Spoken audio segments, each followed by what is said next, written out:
Venez vous relooker chez Luminel. Salon de beauté Luminel vous présente le journal.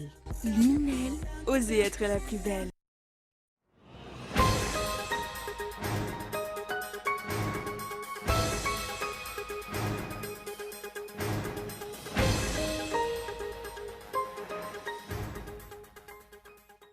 Onze personnes travaillant au sein du CIM Mbouida ont été déférées auprès de la chaîne pénale anticorruption ce jour.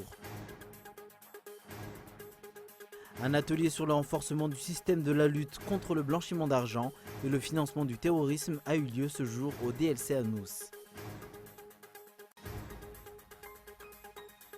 Au moins 25 morts, c'est le premier bilan de la police syrienne. Après un attentat à Damas, un kamikaze s'est fait exploser à l'intérieur du palais de justice.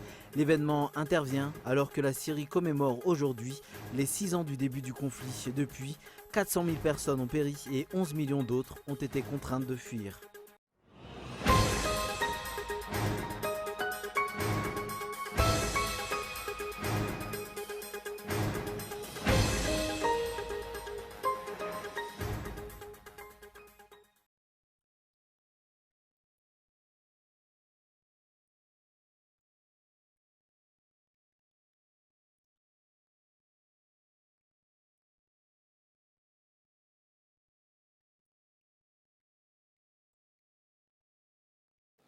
Bonsoir à tous et bienvenue dans cette nouvelle édition du journal sur Cool TV. À la une ce soir, 11 personnes travaillant au sein du CIM Mbouida ont été déférées auprès de la chaîne pénale anticorruption. Ce jour, 2 d'entre eux ont été placés sous mandat de dépôt. La suite du procès aura lieu le 7 avril prochain. On fait le point en images avec Nadia Rakoutoundavao. Un réseau de corruption travaillant auprès du CIM ou Centre d'immatriculation d'Mbouida a été dévoilé par le Bianco. Ce dernier, saisi de l'affaire, a mis en exergue des faits de faux et d'usage de faux en écriture publique connexes à des faits de corruption passive et active dans la réception des demandes et transformation de permis et cartes grises biométriques et de mutation et immatriculation de véhicules. Ainsi, 11 personnes ont été déférées auprès de la chaîne pénale anticorruption. Après audition par les juges, 2 d'entre eux ont été placés sous mandat de dépôt. Le chef du centre n'a pas été inquiété dans cette affaire. La suite du procès aura lieu le 7 avril prochain. Ce n'est pas la première fois que des faits de corruption ont été dévoilés auprès du centre. La principale raison, l'existence de la longue file d'attente qui favorise les faits de corruption et l'usage de faux pour les dossiers soient traités dans les plus brefs délais. Mais les enquêteurs sur la corruption ne devraient pas se cantonner auprès du CIM qui est sous tutelle du ministère de l'Intérieur. D'ailleurs, d'aucuns attendent toujours les résultats de l'enquête sur les faits de corruption sur l'octroi de subventions exceptionnelles qui a eu lieu dans la commune d'Mboumahamasn. Y a-t-il eu une enquête sur la répartition des subventions exceptionnelles au profit des communes dont le Premier ministre est le principal signataire et dont la région Sofia est la région qui a le plus bénéficié de cette subvention ? Un atelier sur le renforcement du système de la lutte contre le blanchiment d'argent et le financement du terrorisme a eu lieu ce jour au DLC à Nous. Les entreprises et les professions non financières, comme les représentants des avocats, les experts comptables, les agences immobilières et les casinos, ont été les cibles de l'atelier. Cet atelier vise à mieux transmettre les informations entre tous les acteurs pour mieux combattre le blanchiment d'argent et le financement du terrorisme. Écoutons les explications. Ce genre d'atelier nous permet justement de les sensibiliser à mieux nous transmettre les informations et à mieux identifier déjà les manifestations de blanchiment de capitaux, de financement du terrorisme. C'est donc dans une logique pour le SAMIFIN d'augmenter le niveau et le standard des institutions et des structures impliquées dans la détection, dans la prévention, mais à la suite de quoi nous allons aussi augmenter notre performance dans la répression de ces infractions. Pas plus tard que la semaine prochaine, on aura un atelier regroupant les magistrats et enquêteurs de la lutte contre le blanchiment de capitaux. Cette fois-ci, c'est un atelier qui sera financé par le COMESA, tandis que les 2 séries d'ateliers donc de la semaine dernière et de cette semaine sont financés par le système des Nations Unies et le PNUD. Sur un tout autre sujet, face au verdict d'1 an d'emprisonnement annoncé la semaine dernière à l'encontre de Yarapa Nouel, Administrateur d'un compte Facebook, l'ambassade des États-Unis a exprimé sa consternation. Le pays de l'oncle Sam dénonce le fait que l'administrateur de ce compte Facebook a été condamné et jugé alors que la plainte pour diffamation ainsi que les autres charges ont été retirées. La liberté d'expression est vitale pour une démocratie forte, soutient les États-Unis. Il exhorte le gouvernement à prendre un rôle de leadership dans le soutien et la défense des droits de ses citoyens. La journée internationale contre la brutalité policière a été célébrée ce jour, mais aucune célébration n'a été organisée tant du côté de la population victime que du côté des forces de l'ordre auteurs de la brutalité. Pourtant, cette brutalité est monnaie courante dans la grande île, en partant de la cheville des forces de l'ordre jusqu'au sommet de l'État, en ville comme en brousse. La dernière en date est la brutalité policière qui a eu lieu à Antsakabar, Befandina Nord, comme ce qui s'est passé à Namourne, Mananzar.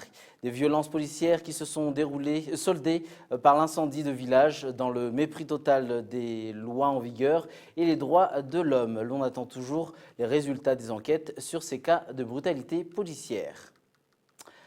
Les défenseurs de l'environnement ont peur de se présenter en défenseurs de l'environnement à Madagascar en raison des menaces qu'ils reçoivent. Les défenseurs de l'environnement sont poursuivis quand ils attirent l'attention sur des trafics existants concernant l'environnement. C'est ce que révèle un rapport établi par John Knox, rapporteur spécial sur les droits de l'homme, présenté au Conseil des droits de l'homme des Nations Unies. Tout de suite les images. Lors de sa visite à Madagascar, le rapporteur spécial sur les droits de l'homme, John Knox, a été informé de plusieurs cas de menaces à l'encontre de défenseurs de l'environnement. Dans son rapport, il cite l'exemple de poursuites intentées contre Clovis Razafmalal, coordinateur de la coalition Lampung, et de Armand Ramarzaf, emprisonné l'an dernier pour avoir attiré l'attention sur le trafic illégal de bois de rose.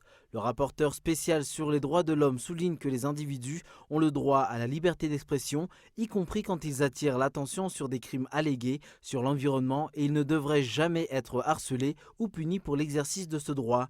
Au contraire, les autorités ont l'obligation d'encourager et de protéger ceux qui cherchent à protéger l'environnement dont nous dépendons tous, souligne John Knox dans son rapport. Le rapport précise par ailleurs que le trafic illicite a un effet corrosif sur la bonne gouvernance parce que les trafiquants illégaux utilisent l'argent qu'ils gagnent pour contribuer à la corruption. La corruption sape tous les efforts de conservation de l'environnement naturel. Il est nécessaire que les mesures que le gouvernement envisage de prendre pour lutter contre la corruption soient prises rapidement et efficacement afin de rétablir la confiance totale dans les institutions judiciaires et autres qui protègent les droits humains du peuple et sauvegardent l'environnement, écrit John Knox. Les droits humains sont également importants pour la protection et l'utilisation durable des ressources minières. Pour veiller au respect des droits humains et de l'environnement, les permis miniers ne devraient être délivrés qu'après qu'une évaluation complète des impacts environnementaux et sociaux soit terminée, que toutes les informations pertinentes soient fournies au public et que les communautés locales soient consultées pour leur point de vue sur l'opération minière envisagée. Dans ses recommandations, le rapporteur spécial sur les droits de l'homme appelle le gouvernement à toujours respecter les droits à la liberté d'expression, à la liberté d'association et de rassemblement pacifique, y inclus de ceux qui s'opposent à des programmes particuliers, et l'incite à revoir ses lois, notamment celles portant sur la diffamation, pour s'assurer que ces lois ne sont pas utilisées pour faire taire les efforts légitimes et attirer l'attention sur les droits de l'homme et sur les abus sur l'environnement. Dans l'actualité internationale, on en vient à cet attentat suicide que rapporte la télévision syrienne. Un kamikaze aurait, selon les dernières informations, visé le palais de justice de Damas. C'est un site d'ordinaire non visé par les attaques. Les premiers bilans communiqués par la police font état au moins de 25 morts. Reportage de France 24. Une guerre sanglante qui a commencé par un espoir de liberté, de justice et de dignité selon le premier slogan de la révolution. 2011, début des printemps arabes, le peuple syrien réclame le départ du dictateur Bachar al-Assad. À Daraa, des adolescents qui manifestaient sont arrêtés et torturés. Le pays s'embrase, c'est le début de la guerre civile. Les grandes puissances internationales se divisent. D'un côté, les partisans du régime de Bachar al-Assad, la Russie, la Chine et l'Iran, et de l'autre, de l'armée syrienne libre, les États-Unis, la Grande-Bretagne et la France en tête. En 2013, la guerre civile connaît un tournant. Selon les rebelles, le gouvernement aurait utilisé des armes chimiques contre des civils, tuant notamment plus de 400 enfants. Mais ni les États-Unis ni la Grande-Bretagne ne réagissent craignant de s'embourber dans le conflit. Du fait de cette impuissance, une nouvelle menace naît dans le brasier syrien, le groupe État islamique. En 2014, il proclame un califat islamique entre l'Irak et la Syrie. L'ennemi a un nouveau visage. La nuit dernière, sur mes ordres, les forces armées américaines ont ciblé le groupe État islamique en Syrie. En 2015, la Russie entre en scène. Des soldats russes sont identifiés auprès de l'armée régulière syrienne dès le mois d'août. Et fin septembre, Vladimir Poutine annonce officiellement une intervention dans le pays. Les tensions montent. La Russie est accusée de frapper non pas le groupe État islamique, mais des rebelles modérés et même des civils. Mais en 2016, victoire pour la Russie et le régime de Bachar el-Assad, qui reprennent notamment Alep, l'un des bastions des rebelles syriens. Alors qu'aucune solution diplomatique n'est sur la table, le nombre de victimes continue à augmenter. En 6 ans de guerre, 300 000 personnes ont perdu la vie et des millions de Syriens ont quitté le pays. C'est un document qu'il refusait malgré la coutume de révéler. L'une des fiches d'imposition de Donald Trump a finalement été dévoilée hier au grand public. La chaîne de télévision américaine MSNBC a mis la main sur la déclaration fiscale de 2005 et les chiffres, vous allez le voir, donnent le tournis. France 24. Une feuille d'imposition brandie fièrement tel un trophée. Dans la chasse au scoop, c'est MSNBC, souvent présenté comme proche des démocrates, qui a réussi ce que l'ensemble de la presse américaine cherchait à obtenir depuis des mois.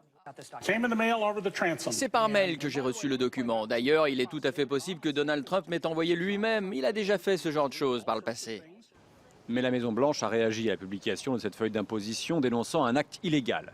Qu'apprend-on à la lecture du document? Que Donald Trump a réglé 36,5 millions de dollars d'impôts en 2005 pour des revenus dépassant les 150 millions, chiffre confirmé par la Maison-Blanche. D'où viennent ces feuilles va être l'une des questions clés. Qui d'autre a des copies de ces documents? Allons-nous voir des déclarations de différentes années apparaître? Durant la campagne, contrairement aux us et coutumes, Donald Trump a refusé de publier ses déclarations de revenus. Un manque de transparence dénoncé par son adversaire démocrate Hillary Clinton, qui l'accusait d'avoir toujours tenté d'échapper à l'impôt.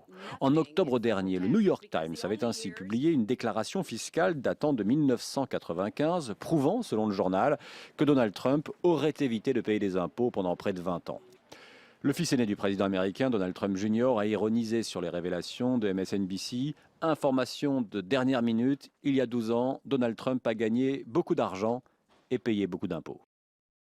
Avant de refermer ce journal, voici un rappel des titres. 11 personnes travaillant au sein du CIM Mbouïda ont été déférées auprès de la chaîne pénale anticorruption ce jour. Un atelier sur le renforcement du système de la lutte contre le blanchiment d'argent et le financement du terrorisme a eu lieu ce jour au DLC à Nous. Et enfin, au moins 25 morts, c'est le premier bilan de la police syrienne après un attentat à Damas. Un kamikaze s'est fait exploser à l'intérieur du palais de justice. L'événement intervient alors que la Syrie commémore aujourd'hui les 6 ans du début du conflit. Depuis, 400 000 personnes ont péri et 11 millions d'autres ont été contraintes de fuir. Voilà qui referme ce journal. Merci d'avoir choisi Cool TV pour vous informer. Prochain rendez-vous avec l'information demain à 20h45. Bonne soirée et au revoir.